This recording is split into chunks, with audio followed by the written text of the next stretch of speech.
Olá, pessoal da especialização em gestão pública municipal da Universidade Federal de Rondônia. Meus amigos, aqui estamos na segunda aula da disciplina de políticas públicas, né, e eu, professor Haroldo de Sá Medeiros, tenho essa missão de contribuir com o espaço aí de aprendizagem, de estudo, de análise, para que a gente tenha um bom desempenho nessa disciplina.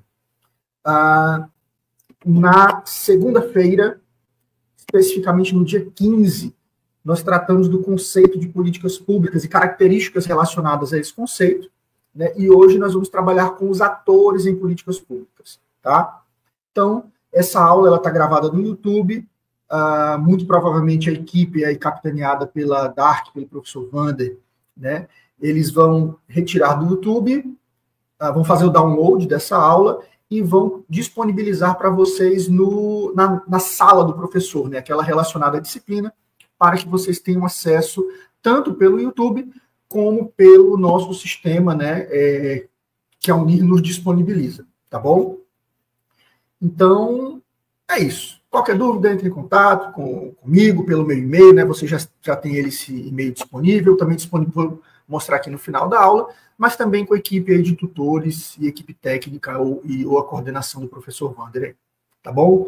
Então, sem mais delongas, que a gente tem que vencer algumas etapas de conteúdo aqui hoje para poder dar prosseguimento, tá bom? Então, vamos lá. Então, a primeira coisa, pessoal, vamos resgatar um pouco da aula anterior para a gente entender o encadeamento de uma aula para outra, tá? Isso eu vou tentar fazer quase em toda a aula, inclusive nas aulas ao vivo, né, que nós temos uma vez por semana, nas aulas remotas, né, que é a nomenclatura, para que a gente comece a trabalhar melhor certas questões. Vou pegar a garrafinha. E, principalmente, no intuito da gente poder entender que a concepção de políticas públicas ela é necessariamente um fluxo. Né? E esse fluxo, via de regra, ele é cíclico. Tá? Então, até no entendimento de como funciona o encadeamento do conteúdo, a gente precisa também entender isso. Tá? Que a gente vai ter um fluxo cíclico e que um elemento leva ao próximo, uma característica leva a outra. O que eu faço aqui para vocês, nas disciplinas, e para ficar mais fácil, é uma separação didática. Tá? Inclusive, estou falando isso, eu falei um pouco na aula passada, mas pode ser que alguém não tenha assistido ainda, né? E venha a entender melhor isso um pouco agora. E aí, vou repetir algo também que eu falei na aula anterior, e nas próximas eu já não vou mais, que é, pessoal, quando a gente estuda política pública, a gente perpassa, né? Existe um tangenciamento em política no sentido mais comum da palavra, tá? E a aula de hoje é uma aula dessas para variar. Acho que todas, na verdade, estão, né? Mas talvez essa um pouco mais do que a anterior, em que a gente passa por questões políticas. E não só de políticas públicas, tá? Então, eu vou tentar tomar um certo cuidado para não despertar paixões de lados de ideologias, né, de lados e tudo mais, mas a gente vai ter que tratar um pouco de algumas questões que são importantes, porque são ligadas ao conteúdo de quem estuda políticas públicas, tá bom? Então, vamos lá. Resgatando só um slide da aula anterior para a gente se posicionar. Né? O que a gente falou na aula passada? O que são políticas públicas? Que é um fluxo de decisões que vão desencadear ações, e essas ações vão influenciar, modificar uma determinada realidade social, influenciando o equilíbrio ou tornando pelo desequilíbrio daquilo que é mal trabalhado, mal pensado, daquilo que é um equilíbrio ruim, né? E que, via de regra, políticas públicas elas estão ligadas a uma relação de problema-solução, que é o problem solving, né, que a gente viu na aula passada, e que os autores, que é o centro da aula de hoje, eles vão estar disponibilizados de duas formas, né? As políticas públicas vão ter os atores configurados de duas formas. Em uma abordagem mais tendenciosa a ser multicêntrica ou mais tendenciosa a ser estadocêntrica. Tá? A multicêntrica, quando você tem vários atores participando das decisões do planejamento, da formulação, da implementação, e a estadocêntrica, quando ela é mais centrada nos atores estatais para o processo da concepção, planejamento, formulação de alternativas, implementação e outros aspectos que a gente vai ver ao longo da disciplina, tá bom? E é isso. Então, só para a gente resgatar, que a gente vai pegar agora, principalmente desse aspecto dos atores, para poder trabalhar a aula de hoje. Enquanto isso, como a gente está no ao vivo aqui, gravado, né? Mas o professor grava aqui, né, ao vivo, né, com a Equipe. Então, vamos tomar um golinho d'água para molhar a garganta. Bom, pessoal, a primeira coisa que a gente tem que ter em mente é o que são atores de políticas públicas, tá? Atores, na concepção mais abrangente, são aqueles que têm algum interesse na política pública, mas ao ponto de mobilizar esforços em algum momento do ciclo, né, do ciclo que a gente está pensando nele agora, para depois estabelecer uma relação, que é você pensa, nossa, existe um problema a ser resolvido, esse problema vai virar uma agenda de política pública, depois ele vai ser formalizado, depois implementado em ações e assim por diante. Então, aqui a gente vai considerar, para essa aula de hoje, ator, quem tem interesse e participa, mobiliza esforços, tá? A gente vai, inclusive, vai ver uma certa contradição desse discurso um pouco depois, ao longo de vários materiais, né, que podem ser utilizados nos estudos sobre políticas públicas, tá bom? E o envolvimento de cada ator vai depender, basicamente, do nível de interesse, dos custos associados à participação, dos benefícios gerados pela política pública ou pelos prejuízos, né? A gente não acha que política pública, quando ela vem de cima para baixo, né, principalmente as políticas públicas no Brasil são assim por características normativas e culturais e por questões substantivas, né, como a gente viu na aula passada. Então, a gente não pode pensar que todo mundo é beneficiado por política pública. Talvez a intenção seja essa, a maioria seja beneficiado, mas nem sempre assim funciona. Tá? Então, a gente tem que pensar nessa ideia de envolvimento e também de que, de alguma forma, até me adiantei aqui, né, a gente vai ter pessoas, beneficiários de políticas públicas, que são atores, mas eles têm mais uma questão passiva de participação, né, dentro das políticas públicas. Aqui se podem ter perdas ou ganhos quando a gente pensa nos atores. Tá? Um outro aspecto que a gente tem que pensar é na diversidade de atores. Diversidade aqui vai ser ligado à ideia de variedade. Tá? Como assim? Variedade de atores, nós estamos falando de pessoas, indivíduos, organizações públicas, privadas, paraestatais,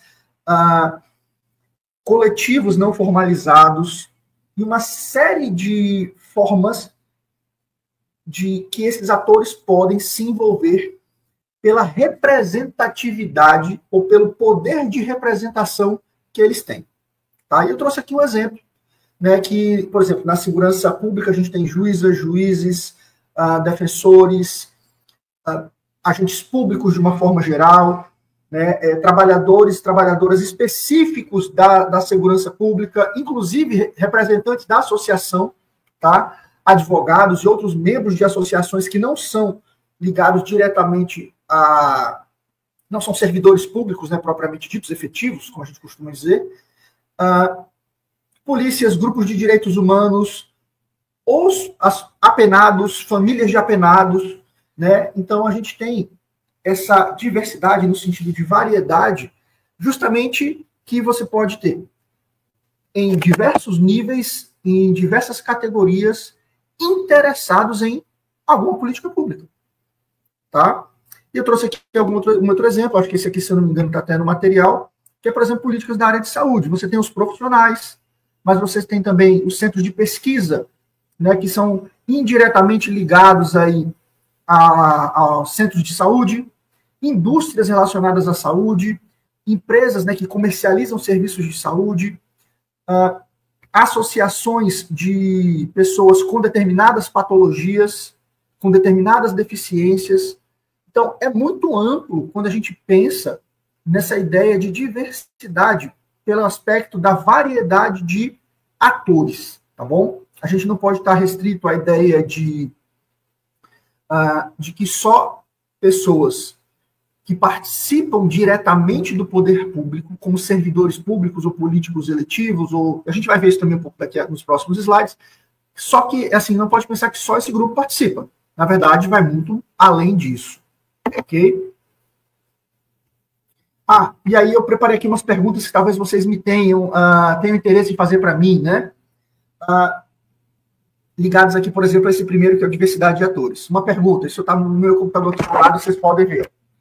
Eu fiz aqui uma listinha de potenciais perguntas, mas que eu vou falando aqui para vocês terem ideia. Pode ser que essas perguntas, de fato, sejam suas, né? Mas, se não, manda essas perguntas para mim por e-mail.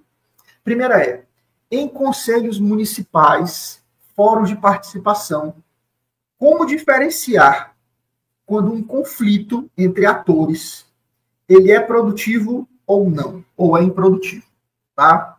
E essa é uma coisa que a gente tem que começar a pensar. É que, assim, lá na aula passada, e a gente vai ampliar o conhecimento, a gente viu que política pública tem como característica uma arena, né? E é uma arena de conflitos. Conflitos de quê? De ideias e interesses, tá? Isso a gente está resgatando, vamos ampliar um pouco essa ideia aqui agora. Quando é que um conflito que ocorre nesta arena, ele é produtivo? Né? Então, basicamente, quando a gente tem duas características. A primeira é quando o conflito de interesses ele permite mediação. Como assim? É que, apesar de uma divergência, uma figura mediadora consegue fazer com que cada um tenha o seu espaço de fala, de discussão, de debate. Então, se houver mediação, a gente tem essa possibilidade. A segunda, além da mediação, é quando há possibilidade de negociação, tá? Uma negociação às claras, tá, pessoal? Vamos na aula toda partir do pressuposto não estamos falando de nada ilegal, ilícito, nem capcioso, não, tá? Vamos falar de negociação quando uma parte pode confrontar a outra, solicitar algum tipo de alteração dentro das ideias que são expostas. Então, se tem possibilidade de mediação, se tem possibilidade de negociação, basicamente a gente tem, dentro do conjunto de diversidade de atores, de conflitos de interesses numa arena de políticas públicas, a gente tem um conflito positivo, tá bom? Então, essa é uma questão interessante. E aí a gente entra num outro momento que é justamente pega esse gancho de conflito, mas também para a gente entender como é que funciona o consenso, né? A consensualidade das coisas. Porque se existe mediação, se existe negociação, é possível que dentro de uma arena de diversos atores, de atores diversos, né? No sentido, assim, diversos atores de quantidade, atores diversos de diferentes atores, além de um conflito natural, com confronto de ideias e interesses, a gente pode ter consenso, tá bom? Então, eu acho que até o próximo slide a gente pode falar um pouco melhor disso, que eu trouxe um esquema um framework, né, um esquema, um fluxo de como se pensar em um consenso, e até acho interessante do ponto de vista prático, né, gerencial, que aquelas pessoas que são nossos alunos, que trabalham diretamente ligados principalmente a questões políticas, né, político-partidárias, que elas possam ter um modelo que eu vou mostrar no próximo slide como ferramenta, como instrumento de posicionamento de trabalho. Tá? Peguei o material, até acrescentei, deixei o link aqui, né, como acréscimo, depois posso encaminhar para vocês, para que isso seja melhor trabalhado. Mas, basicamente, pessoal, quando a gente pensa na arena de conflito, naturalmente a gente pensa num tensionamento por essa disputa de interesses. E esse tensionamento, né, ele é justamente o limite que ele é estabelecido, está relacionado, os limites do tensionamento estão estabelecidos dentro do processo de mediação. Quanto mais tenso é o conflito, menor a possibilidade de mediação, e quanto menor a possibilidade de mediação, menor a possibilidade de negociação. Tá? E também, por consequência, quanto maior a tensão, o tensionamento de um conflito dentro de uma arena, né, de políticas públicas, menor possibilidade de manifestação contrária a gente vai ter. Então, quando a gente vai, por exemplo, em audiências públicas, né, para quem já teve experiência que está assistindo a aula, quando a gente tem um mediador que consegue dar espaço para todos de forma menos tensionada, né? Não sei se eu estou falando correto, mas só para vocês me entenderem, ou seja, com menos tensão, a gente vai ter maior possibilidade de negociação posteriormente. Mas quando a gente tem muita tensão e as pessoas acabam se degladiando ao ponto de que a mediação não consegue ser efetiva, a gente vai ter um menor espaço para manifestações e, por consequência, menos negociações, tá bom? E essas negociações, elas fazem parte de um momento de formulação de agenda de políticas públicas, tá? A formação da agenda de uma política pública é o que leva posteriormente a um planejamento. E isso é por isso que a gente tem que entender esses elementos antes de olhar para o ciclo, né? Que, na verdade, a gente está preenchendo lacunas de conhecimento para, quando chegar no ciclo, a gente entender como é que esse fluxo funciona, né? De decisões e ações. E aí, assim, vou até ler aqui para vocês, antes de mostrar lá o framework, né? O fluxo, o esquema funcional que a gente tem sobre isso, para a gente poder entender o que é a construção de consensos, né? A construção de níveis funcionais de consensualidade dentro dos espaços das policies, lembra lá das políticas públicas, né, que é policy em inglês, depende da qualidade da atividade política. Qualidade da atividade política, isso é importante. E será mais orientada para a coletividade quanto mais igualitárias forem as relações e mais tolerantes forem as e os atores à diferença, né? Então, a ideia aqui de tolerância, respeito, espaço de cada um, apesar de divergências, né, é o que faz com que essa diversidade dos atores e dos atores diversificados possam levar a um consenso. Bom, aí aqui a gente chega, talvez, num dos pontos mais importantes da nossa aula, né? Como é que funciona um consenso para que uma política pública saia do mundo das ideias e vá ser formulada, tá? E comece, ou seja, o processo de institucionalização de uma política pública. Como é que se constrói um consenso a partir do diálogo entre diversos atores para que, de alguma forma, eles encontrem um ponto-chave, ou mais de um ponto, né? Para que uma política pública consiga, sim, sair do mundo das ideias para ser colocada no papel e que depois isso vire uma ação. Vamos lá. A primeira coisa é que, vamos pegar aqui esse fluxo, né, do lado esquerdo. A primeira coisa é que sempre deve haver um ambiente de discussão. Tá? Esse ambiente de discussão, ele pode ser uma audiência pública, ele pode ser reuniões organizadas por lideranças, ele pode ser espaços online. Nós já não temos mais esse ambiente, essa arena, como um espaço físico, propriamente dito, físico presencial, né? Na verdade, a gente vai ter influência midiática. Existem várias formas de se pensar num espaço de discussão.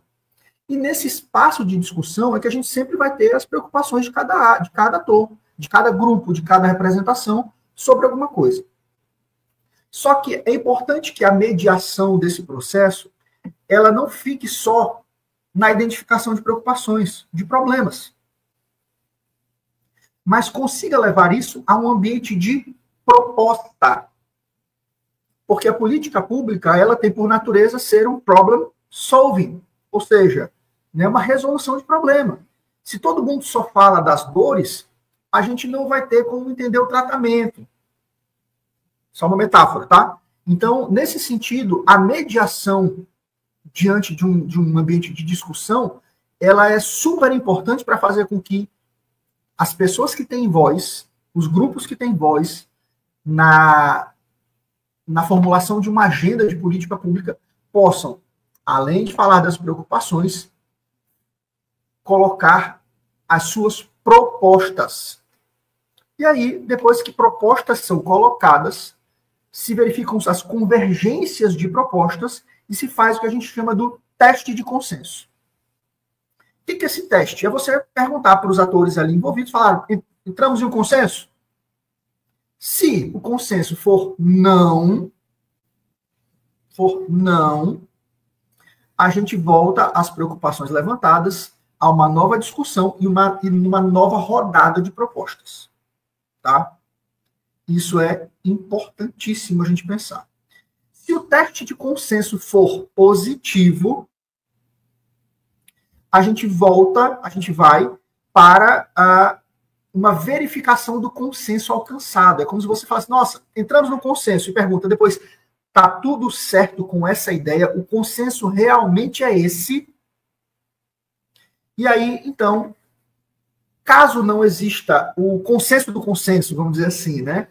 Novas preocupações são levantadas, pode haver uma alteração da proposta, e aí um novo teste de consenso. E à medida que esse consenso ele não acontece, você vai retornando à discussão. E à medida em que o consenso acontece, ele precisa ir sendo ajustado, tá? Para que exista clareza no consenso para todos os atores envolvidos. Tá? Não é só assim, temos um consenso, acabou. Não. Até o consenso, ele precisa ter pelo menos uma rodada de ajuste. Tá? Então, e aí, quando não existe nenhum tipo de consenso, bloqueia a agenda. Porque justamente quando a incapacidade de atores diversos atores, entrarem em consenso, né, é que a gente ultrapassa os limites daquilo que pode ser mediado ou negociado. Então, bloqueia, acalmam-se os ânimos, e isso vai ocorrer em outro momento, talvez por outros atores, outras representações, ou pelo menos na medida em que que interesses mudem, né, representantes mudem, entendimentos mudem, percepções individuais mudem ao longo do tempo, tá bom? Mas no momento em que a gente não consegue mais ter mediação, encerra a conversa e vamos fazer outra coisa. Tá? E vai se fazer outra coisa. E aí, interessante, essa figura que está aqui ao lado, ela simboliza uma metáfora do que é um consenso. Se vocês veem aqui as peças brancas, né, do quebra-cabeça, a gente vai ter peças diferentes, com interesses diferentes, mas que elas precisam ter um elemento em comum, que é o ponto de mediação e que torna negociação possível entre grupos, entre atores diversos, tá bom? Então isso é importante, eu acho que simboliza bem essa ideia, que apesar de nós termos atores diferentes, interesses diferentes, muitas vezes uma peça, um elemento específico é que vai fazer a junção disso. Tá? É o que vai nortear a política pública. E isso é importante a gente ter em mente do ponto de vista da construção dessas ideias. Bom, e aí mais uma pergunta aqui que eu imagino que algum de vocês aí possa estar pensando, né? Como que servidores públicos podem ajudar a construir consensos em arenas muito polarizadas? E essa é uma pergunta que eu anotei aqui, deixei ela de um jeito mais bonito, né? Porque eu tenho escutado isso demais quando eu vou trabalhar com alguns atores, principalmente quando eu sou pesquisador, tenho me dedicado há um certo tempo a questões relacionadas a turismo e meio ambiente. Tá? Turismo como serviço, né, parte comercial, e meio ambiente no que se diz respeito à produção de produtos e serviços de floresta, como castanha, açaí, banana, agricultura familiar e coisas assim. E, na medida em que mais e mais polarização a gente tem no país, em âmbito municipal, estadual, seja lá o que for, existe maior dificuldade de mediação e negociação. E aí a pergunta que eu mais escuto, principalmente desses servidores públicos, que a gente vai fazer levantamento, pesquisa com eles, é como é que eu aqui, um mero servidor, posso estar trabalhando com essa polarização, construindo política pública, né? E tem uma questão muito, muito interessante do que eu tenho visto, principalmente na área de turismo, e a Unir tem contribuído muito com isso, é que o principal elemento que eu pessoalmente tenho visto que auxilia na diminuição da polarização é haver estudos técnicos sobre determinados assuntos que envolvem a formulação de uma política pública. Tá? Estudos técnicos, não só de universidade, mestres, doutores universitários, não é isso. Pode ser de servidores públicos, de pessoas que têm alguma condição, competência técnica para poder fazer isso. Tá bom? E estudos técnicos que sejam formalizados, realmente escritos e bem descritos, com método, com passo a passo bem feito. É muito comum que esse tipo de instrumento ajude muito a construir consenso, tá? Principalmente para as pessoas que já atuam no serviço público. Então, quantificações, tabelas, relatórios, né? Porque isso diminui a polarização, diminui o viés que grupos opostos possam ter, né, gratuitamente, em algumas vezes. Então, é nesse sentido que eu acho que os servidores públicos podem estar mais contribuindo com a diminuição de polarização e, por consequência, o aumento de consenso. Bom, e a gente entra aqui, né, na ideia das arenas, né, onde que atores interagem. A gente falou da ideia de arena na aula passada, aqui a gente amplia um pouco esse lado, esse conceito, né, que vai falar basicamente que a arena é o local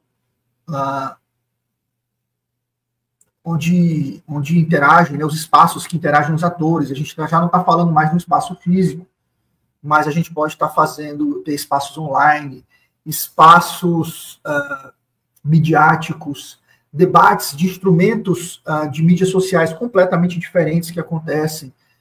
Então, a arena já não é o espaço físico. Então, imagine que um grupo de atores resolve publicar uma notícia em tal lugar, aí outro grupo publica em tal lugar, aí outro grupo publica em tal lugar, e eles discutem entre si, apesar de não haver uma interação presencial, uma interação ao vivo, uma interação remota, né, entre pessoas, mas as ideias interagem entre si. Isso já é uma condição de arena, tá? De conflitos, de debate, de discussão em políticas públicas. Né? Então, a gente hoje fala assim, olha, uma arena ela é um conjunto de diversos espaços em que cada grupo, ao conflitar outro por meio de ideias e interesses, busca trazer para perto pessoas que têm a mesma perspectiva, a mesma visão, ou compartilham de ideias similares. Tá? Então, ao mesmo tempo que existe o conflito, existe a necessidade de atrair adeptos. Tá? Esses adeptos vão corroborar as ideias, vão engrandecer aquilo que já é falado. Então, é importante, nesse sentido, a gente ter essa concepção, né, que a arena deixou de ser só o espaço físico. Perguntinha imaginada: como servidor público que não ocupa cargo de confiança pode atuar como ator relevante nas políticas públicas, nas arenas? Complementando já o que eu falei anteriormente, né, tendo seu espaço técnico. Eu acho que é importante isso aí, que dentro de uma arena de políticas públicas a dimensão técnica esteja presente. Aquele burocrata técnico, e não entendo burocrata aqui com um aspecto pejorativo, né, que a gente falou também na aula passada, para desapegar um pouco dessa ideia, que ele conquiste um espaço de falar assim, olha, tecnicamente, a condição para a formulação de uma política pública é essa, a situação é essa, os problemas são esses, as potenciais soluções baseadas nos recursos disponíveis são essas, tá? Então, complementa um pouco do que a gente viu anteriormente. E aí, como é que esses atores se relacionam nas arenas, tá? Existem algumas características, né, que fazem com que a gente pense no relacionamento. E aqui a gente não está falando de relação, tá? Mas de relacionamento. Relação é aquela coisa imediata, rápida. relacionamento é uma relação que se mantém. E por que a gente fala de relacionamento e não relação, né? Basicamente porque a gente está falando que no processo de construção de uma política pública, o que vai fazer a diferença de fato é o relacionamento. No momento em que atores diversos começam a formar alianças, coalizões, coligações e outros nomes que esses grupos podem se formar, a gente começa a criar consensos. E esses consensos levam as políticas públicas de uma formação de agenda para a formulação de alternativas e para o processo de formulação de políticas públicas. Tá bom? E é aí que, nessa hora, a gente começa a sair do mundo das ideias de uma política pública para efetivá-las. Tá bom? No Brasil, a gente tem isso formado um pouco não, acho que eu estou sendo tímido nas minhas palavras, formado por grandes coalizões que se fundamentam em questões muitíssimo ideológicas. E está tudo bem. Tá? Nós até falamos isso um pouco na aula passada, que no Brasil a gente fala das bancadas, né? Bancada ruralista, bancada evangélica, bancada dos grupos de organizações sem fins lucrativos, bancada LGBT, né? Eu sei que a sigla é maior, mas é só para a gente poder entender aqui agora. Bancada de esquerda, de direita, de centro, centrão, seja lá o que for. Estas nomenclaturas, que infelizmente em cunho pejorativo, né, ganharam espaço no Brasil, elas são sim uma forma de manutenção da relação, ou seja, elas formam um relacionamento ao longo do tempo, para que a gente consiga, por meio de diversas configurações de atores, influenciar o conteúdo das políticas públicas, do processo de ideias, né, até a gente passar pela formulação de proposições, formulação da política pública, planejamento, implementação e assim por diante. Tá? E aí, dentro dessas coalizões que são formadas, dessas alianças que são formadas, a gente vai ter atores que se mobilizam de formas distintas, mas têm um discurso muito próximo. Tá? Só que, e a gente, antes de falar do discurso, a gente vai falar de um item chamado repertório de ação. Tá? Que talvez seja depois daquele elemento lá de consenso, entender os repertórios de ação talvez seja o segundo conceito mais importante da aula de hoje. Tá? Esses recursos de poder, recursos de ação, né, você pode achar isso com vários nomes, eles são nada mais do que o meio dos quais os atores produzem ação e tentam influenciar os processos das políticas públicas. E aqui a gente tem que entender o seguinte: quando esses grupos formam suas coalizões, e dão esses nomes para essas coalizões, frente parlamentar não sei das quantas, tem vários nomes para isso. Bancada assim, bancada de outro jeito, centrão, esquerda, direita, extrema direita, não sei. O nome bonito que quiser dar para isso aí. É um nome de efeito. Aqueles atores ali, né, como a gente falou, eles vão utilizar os seus recursos de poder e repertórios de ação. Porque dentro desses grupos, dessas coalizões, você vai ter pessoas do poder executivo, mas em diversos níveis, cargos eletivos e cargos designados. Vai ter pessoas do poder legislativo, vai ter pessoas ligadas ao poder judiciário, sim, nem que seja como atores que a gente chama de invisíveis, né, que a ideia de uma imparcialidade plena é lenda, tá? Todo ser humano é, de alguma forma, parcial em alguma coisa da vida.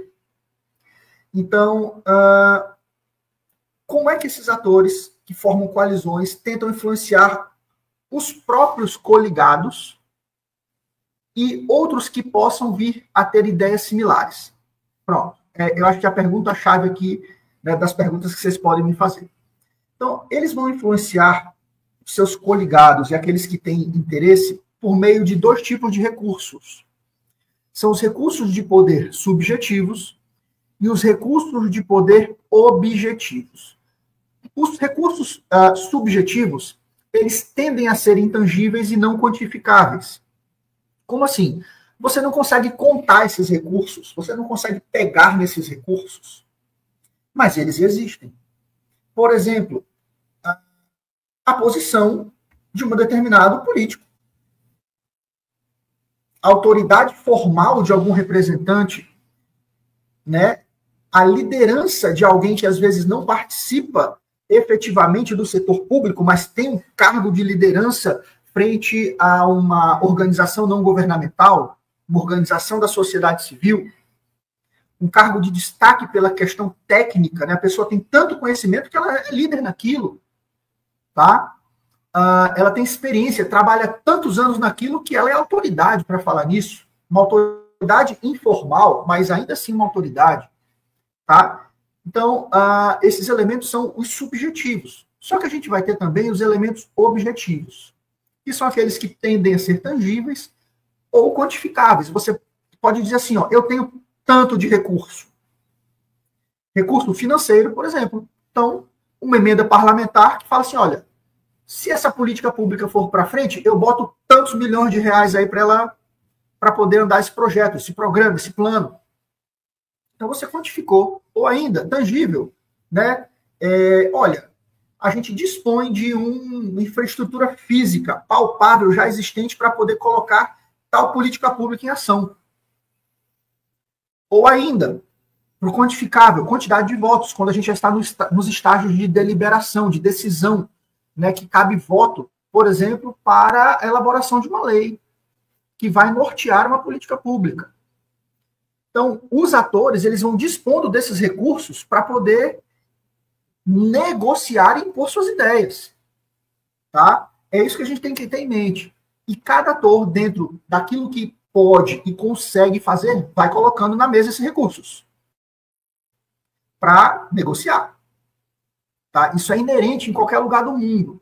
Tá? Obviamente, em alguns lugares, no Brasil também, alguns desses recursos são utilizados de forma antiética, imoral, ilegal e assim por diante. Tá bom? Mas, dentro dos aspectos legais, coisas também podem ser muito feitas e muito bem feitas. Tá bom? Então, exemplo, ampliação de uma política pública de saúde de um município para outro, né, dentro do estado. Poxa, se um lugar você já tem, numa cidade, você já tem um prédio pronto, pode ser que o prefeito e a equipe fale assim, olha, ao invés do hospital ir para tal cidade, eu quero que venha para a minha, porque eu já tenho o prédio pronto. E o estado vai ter, ou a União vai ter menos custo com isso. É isso que a gente está falando, tá bom? E esses recursos, eles são legais, essa utilização de recursos de poder, recursos de ação, né? São plenamente legais. Não vamos discutir as outras questões aqui agora, mas elas existem e a gente tem que saber. E o outro, né, são os repertórios de ação, que é aquele que são a utilização dos recursos subjetivos e objetivos na negociação direta. Então, quando a gente bate, olha, eu vou